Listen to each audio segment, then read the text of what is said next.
E aí, pessoal, aqui é o Elias, né, de novo. Essa aula é para o nono ano da manhã, tá? Então, nono ano IFCE. Na aula passada, a gente falou sobre o governo provisório do Vargas. Hoje a gente vai dar continuidade falando sobre o governo constitucional, né? Período que se estende aí de 1934 até 1937, tá bom? Então, prestem atenção, né, nas explicações, leiam o livro de vocês, né, lá na unidade 4, no tema 1, leiam o livro, anotem as dúvidas de vocês e me enviem lá no Google Class para que eu possa tirar as dúvidas, né, responder e a gente poder ir se comunicando, tá bom? Então, pessoal, a gente vai dar continuidade, né? Então é muito importante que vocês tenham visto a primeira aula sobre a Era Vargas, tá? Porque aqui a gente está falando de um processo contínuo, né? Então é muito importante que vocês tenham visto a primeira parte para poder a gente poder dar continuidade aqui e seguir o conteúdo. Pessoal, então a Era Vargas, né? Ela é dividida nesses três períodos, então governo provisório, governo constitucional e o Estado Novo. E a gente vai falar hoje sobre o governo constitucional, que é o período em que o Vargas chega ao poder e passa a governar de forma legal, né? Tendo em vista que ele é eleito indiretamente pela Assembleia Nacional Constituinte em 1934 e ele governaria até 1938, quando haveriam novas eleições para presidente, né? E aí o Vargas seria sucedido. No entanto, a gente vai ver que isso não ocorre porque em 1937 o Vargas dá um golpe de Estado e toma o poder, né, dando início ao chamado Estado Novo. Então vamos lá. Para a gente entender o governo constitucional do Vargas, é muito importante a gente entender que havia, né, dentro do governo, de maneira geral, uma influência muito forte das ideologias totalitárias que se desenvolviam lá na Europa, no caso o fascismo o fascismo italiano, e isso faz com que o Vargas acabe adotando algumas medidas, né, dentro do seu governo que se aproximavam da forma como, por exemplo, o Mussolini ele passa a governar lá na Itália. E essa característica mais fascista do governo Vargas ela vai ser sentida com muito mais ênfase durante o Estado Novo. Né? Mas já no governo constitucional era possível ver esses diálogos, né? essas aproximações que o Vargas fazia com esse regime fascista, por exemplo, quando a gente pensa nas perseguições aos opositores, né, que o Vargas vai estabelecer ainda no governo constitucional. É importante também entender que o desenvolvimento dessas ideologias, né, ele vai se refletir no acirramento de forças políticas que já se desenvolviam no Brasil anteriores ao governo Vargas, mas que durante a década de 30 começam a assumir características mais organizadas, né?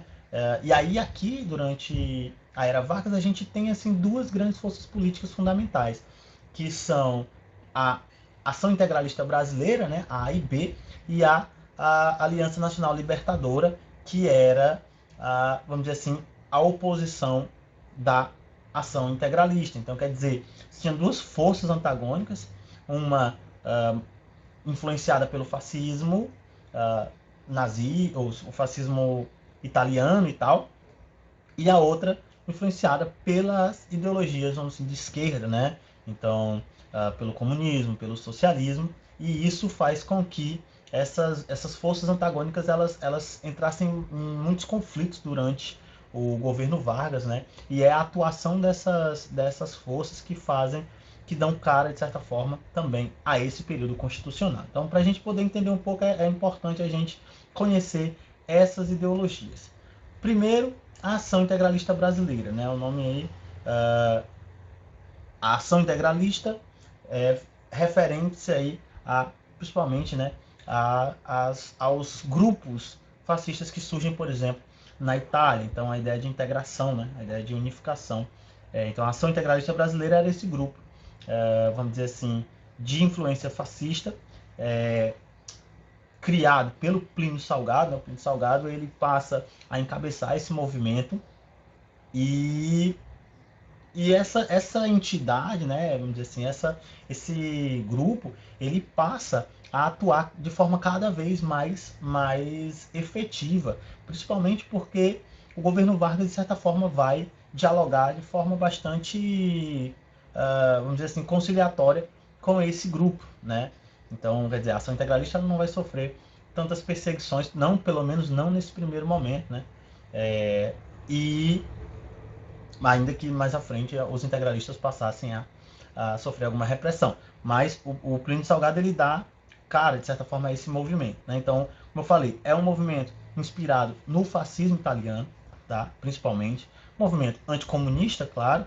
Lembrando que o fascismo, ele traz características muito peculiares, né? Entre elas, corporativismo, o ultranacionalismo, né? Então, os fascistas, eles exaltam de forma muito efervescente o ideal de nacionalidade, a nação, o pertencimento a uma nação. A gente também tem um sentimento extremamente anticomunista, né? Havia uma perseguição ainda maior em relação aos comunistas, ou de maneira geral, né? Às ideologias de esquerda, vamos colocar assim, né? A gente também vai ter, de certa forma, um avanço da xenofobia, tendo em vista que esse grupo integralista, ele trazia, como eu falei, esse ideal de nacionalidade, e tudo aquilo que é diferente dessa nacionalidade, de certa forma, passa a ser rechaçado, passa a ser é, é, oprimido, né? Passa a ser negado. Então, quer dizer, também tem um aumento dessa onda xenofóbica em decorrência disso. É importante dizer que esse grupo ele é composto principalmente por setores, né, da classe média, setores mais conservadores da sociedade, né, o alto clero também, o alto clero, fazem parte, né, e dão, de certa forma, um apoio a esse movimento que se constituía. Os integralistas, eles também passaram a ser conhecidos como camisas verdes, né? A gente vai ver que havia um uniforme, então essa denominação acabou fazendo menção aí a esse uniforme. Da mesma forma que o fascismo e o nazismo, por exemplo, o integralismo ele traz, né, características muito simbólicas, né? Faz um discurso, faz uma construção simbólica desse movimento também, tá? Como se a gente pensa no fascismo italiano, há uma série de símbolos, né, de movimentos e de comportamentos que constituem esse grupo e que fortalecem esse sentimento de pertencimento, né, a esses grupos que, por exemplo, eram um dos motivos para é, para incentivar, né, a ação desses membros, por exemplo, nas mais diversas empreitadas aí. Então a gente tem o Anaue, né, que é um salve, né, que é semelhante ao Heil Hitler, né, que é aquele cumprimento nazista. O Anaue ele faz referência justamente à origem nacional, novamente, né? Como eu falei, como é um movimento nacionalista, ele vai buscar esses símbolos nacionais como forma de identificação do movimento. E aí o Anaue ele é uma palavra de origem tupi, né? Que é um cumprimento, um salve, né? E isso caracteriza, né, esse ideal nacionalista. Também, né, é símbolo do integralismo o sigma. O sigma, para quem não sabe, é a letra grega, né? O sigma, a letra grega que representa o somatório, a ideia de união. E isso aparece no fascismo italiano, por exemplo, no fasce, né? O fasce é um dos principais símbolos nazistas, né? Ou fascista, desculpa, que é uma série de gravetos, eles estão amarrados por uma espécie de corda ou algo desse tipo, e há um machado, né? A ideia é justamente de que a união faz a força, né? Então, quer dizer, um graveto só, ele se quebra muito fácil. Mas quando você amarra vários gravetos e se você tentar quebrar eles, é claro que vai ser muito mais difícil de quebrá-los. Então, essa ideia de unificação, de união, de integração, daí o nome integralismo, né? Faz menção a esse ideal fascista, né? De união, de unificação aí, dessas forças nacionais. Então, o sigma, ele representa esse somatório, e aí ele é adotado pelos integralistas como um de seus símbolos, né? Aqui a gente... detalhe, a gente ainda tem também o lema, vamos dizer assim, né? O lema do integralismo, que era Deus, Pátria e Família. Novamente, né? Você vê que há uma ênfase nos elementos nacionais, de forma a exaltar, no caso, a religião, de certa forma, majoritária naquele momento, né, que é o cristianismo, então o Deus com D maiúsculo, referente ao Deus cristão, o pátria, né, exaltando a ideia de nacionalidade, e você tem também a questão da família, que representa, né, um ideal, dentro dessa lógica, um ideal tradicional, no caso, da cultura ou da nação brasileira. Então, esse ideal, né, esse Deus, pátria e família, traz aí esses elementos do nacionalismo que são exaltados pelo integralismo, né, no caso, a ação integralista brasileira. Aqui tem algumas fotos, né, que eu coloquei para a gente poder fazer alguma análise aqui. Então, a gente tem aqui, né, os camisas verdes, você vê uniformizados, né, o braço levantado com a palma para frente, em cumprimento, que aqui é justamente o Anauê, aquele Anauê que a gente falou agora há pouco. Então, quer dizer, você tem uma uniformização, né, a ideia de um corporativismo, a ideia de um controle estatal maior, né, tendo em vista que os integralistas defendiam a implantação de um Estado totalitário e tal. Aqui a gente tem um cartaz, né, integralista. Você tem aqui o Anauê, novamente, o Sigma aqui, ó, Sigma, né, sendo pregado aqui por um jovem sobre o mapa aqui do Brasil, né. Então você tem aqui novamente uma série de simbologias. O Sigma novamente aparece aqui na camisa. Você vê ele está com a camisa verde, né, representando, e ele está pregando o Sigma sobre o Brasil, né, com um martelo, então, ou uma marreta aqui. Então isso pode sugerir justamente uma ideia de a implementação aí de uma união, né, de uma unificação, talvez até mesmo pela força, como ele está colocando aqui, tá? E aqui a gente tem a bandeira integralista, que é aqui a bandeira integralista, que é, né, um losango aqui, um retângulo azul, né, um círculo branco e o sigma, a letra sigma no centro. Então essa bandeira aí era a bandeira central aí do integralismo, tá bom? Então vamos para frente, pessoal. Da mesma forma como havia esse integralismo, né, que representava esse ideal fascista, essa ideologia fascista, e ela sendo reinterpretada e colocada em prática em território aqui brasileiro, você também vai ter uma coligação que vai fazer oposição não só ao integralismo, mas ao governo Vargas, que é a Aliança Nacional Libertadora. Essa aliança, ela era o quê? Ela era uma coligação, né, de grupos, vamos botar assim, de esquerda, que questionavam, né, e que se opunham ao fascismo e também a forma como o Vargas implementava, né, o seu poder. Tá? Então, essa coligação, né, essa aliança, ela é formada em março de 1935.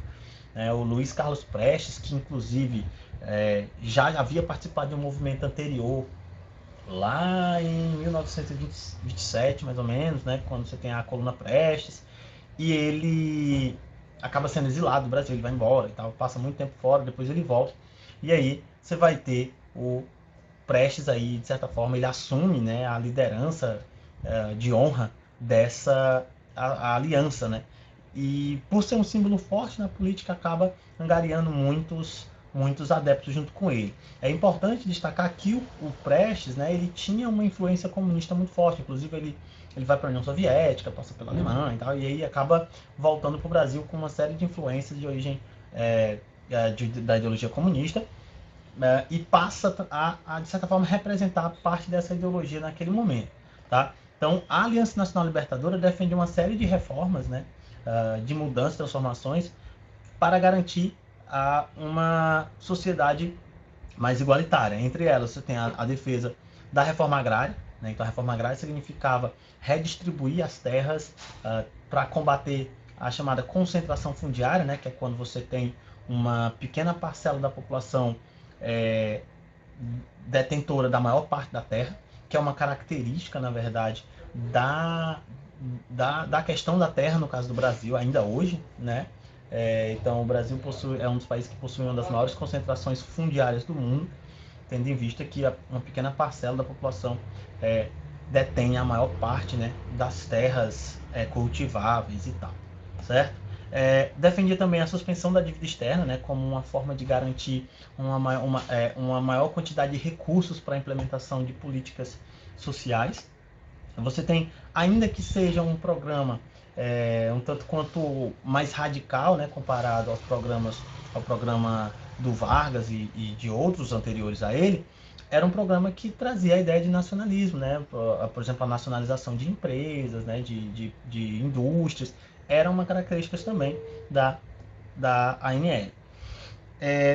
Quem fazia parte da ANL? Como eu falei, é uma coligação. Então, assim, é uma composição bastante variada, tanto no sentido de ideologias, porque ainda que, por exemplo, o Luiz Carlos Prestes ele tivesse uma vertente mais comunista, né, e de certa forma isso, de certa forma, desse cara à Aliança Nacional Libertadora, ela era muito mais ampla nesse sentido. Tá? Então, havia não apenas comunismo, mas socialistas, havia sindicalistas, e isso muda. Não pode ser categorizada minimamente como comunista, porque, como eu falei, era muito mais variado que isso. Outra coisa também é importante destacar que haviam setores diferentes da sociedade que compunham lá a ANL. A ANL cresce bastante ainda em 1935, né? Quer dizer, haviam operários, militares, né? Intelectuais que faziam parte dessa coligação e que passam a fazer oposição direta ao governo Vargas. A ANL, como eu falei, ela cresce, né? Ela se aproxima, por exemplo, do PCB, que era o Partido Comunista Brasileiro, né? O Partido Comunista fundado lá na década de 20, e vai ganhando espaço, como eu falei, vai atingindo milhares de adeptos. E isso, de certa forma, aparece, né, como ameaça ao governo Vargas, tendo em vista a oposição que essa entidade fazia às políticas do Vargas. E aí, como eu falei, em julho de 1935, a ANL ela já entra na ilegalidade. Então, é um curto espaço de tempo o período da legalidade da ANL. Então, você tem em março de 1935, já em julho, você tem a decretação da ilegalidade. E aí, a ANL ela fica ali agindo. Lembrando que, pessoal, decretar a ilegalidade de uma determinada entidade não significa dizer que ela desaparece, ainda que ela passe a ser perseguida, e é isso que vai acontecer. Você vai ter uma perseguição bastante forte desses membros da ANL, né? Ela não deixa de atuar, ela permanece ativa. Inclusive, você vai ter ainda em novembro de 1935 um levante organizado pelo Prestes, que a gente vai já ver, que é a Intentona Comunista. Então, quer dizer, você tem sim uma atividade, ainda que na ilegalidade, uma atividade subalterna ali ocorrendo, mesmo com a perseguição que o Estado, né, que no caso o governo Vargas, passa a estabelecer sobre essa entidade. Como eu falei, há uma aproximação da ANL e o PCB, e isso vai representar, de certa forma, um fortalecimento da ANL, mesmo ainda na ilegalidade, o que leva justamente, né, ao golpe, à tentativa de golpe lá em novembro de 1935, que é a Intentona Comunista, certo? Então a gente vai falar aqui. A Intentona Comunista, ela foi o quê? Ela foi uma tentativa de golpe, né, orquestrada aí pelo Luiz Carlos Prestes, né, com o apoio da União Soviética. E na concepção do Prestes, né, o Brasil, naquele momento, poderia desencadear um processo revolucionário que levaria à tomada do poder, né, e a implantação de um novo sistema político, assim como aconteceu na União Soviética. A ideia do Prestes era essa, né? Ele vai ter até um manifesto que ele vai escrever e tal. No entanto, né, a configuração do Brasil naquele momento, na verdade, não condizia com essa leitura. E isso vai se refletir no fracasso desse movimento. Né? Então, a Intentona Comunista ele foi um movimento fracassado em 1935, porque não só não houve uma adesão geral ao movimento, como o Estado aí, no caso Vargas, ele vai agir de forma enfática, né, reprimindo esses levantes. A Intentona Comunista ocorre numa série de levantes que ocorrem no Nordeste, né, Recife, Rio Grande do Norte, inclusive Rio Grande do Norte, algumas cidades chegam a ser tomadas, né, por militares. É importante entender que a ANL ela havia uma participação de militares. Se você volta lá na República Velha, muitos desses militares eram tenentes, né, que fizeram parte do movimento tenentista e que passam a se agremiar à ANL por discordarem da forma como o Vargas colocava o poder, né, a forma como esses militares eram tratados e tal. Então, no Rio Grande do Norte você vai ter a tomada, Recife, Rio de Janeiro você vai ter levantes ocorrendo, principalmente nos quartéis, né? A ideia era que esses levantes levassem à disseminação de uma revolução por todo o território. No entanto, não é isso que acontece, e como eu falei, há uma repressão enfática, uma repressão imediata, né? O Vargas ele vai usar uma força realmente é, concisa para poder conter esse movimento e fazer com que o seu poder se estabelecesse, certo? O Vargas ele também, né, vai utilizar essa tentativa de golpe muito para se perpetuar no poder também. Tá? Então a intentona ela fracassa, o Vargas decreta estado de sítio. Para quem não sabe, o estado de sítio ele é uma medida, né, que o governante do estado ele pode decretar, e aí com isso ele pode fazer uma série de ações que em um estado comum você não poderia, né, como restringir a liberdade de locomoção, né, de movimento.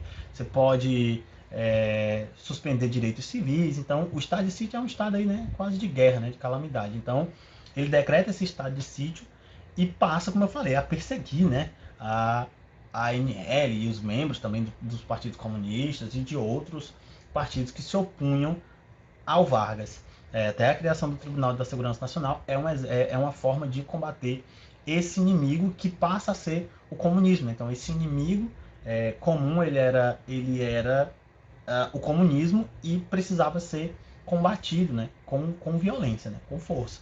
Então, o Vargas aí, ele já, de certa forma, a intentona comunista de 1935, ela de certa forma planta as bases para que o Vargas se perpetuasse no poder lá em 1937. Inclusive, a gente vai ver que a justificativa do golpe de 1937 está ligada justamente a essa ameaça, essa grande ameaça comunista que o Brasil vivia. Claro que essa ideia, essa ameaça, ela vai ser inflada, né, principalmente pelos órgãos do Estado e de imprensa ligada ao Estado,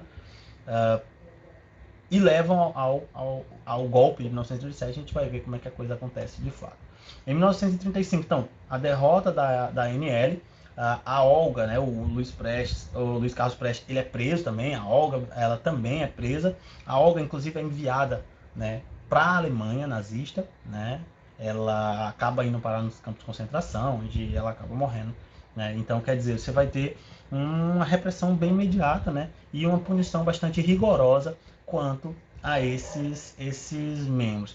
O PCB, né, como eu falei, com esse estado de sítio, a perseguição a esses partidos de oposição, ela aumenta, e aí, claro, né, esses partidos acabam perdendo um tanto quanto a sua influência, né, o crescimento que esses partidos vinha tendo desde lá da década de 20, ele era bastante avançado, mas com essa intensa repressão estabelecida pelo governo Vargas, há uma queda nessa influência do PCB. Pessoal, na próxima aula a gente vai falar sobre o golpe de Estado de 1937, né? O Vargas ele vai aproveitar esse contexto da intentona comunista, e em 1937 já se dialogava muito, em 36 e 37 já se questionava muito quem sucederia o Vargas, né? Em 1938 haveria eleições diretas, então era o povo, lembra lá da Constituição, que garantia o direito universal, né, para os maiores de 21 anos.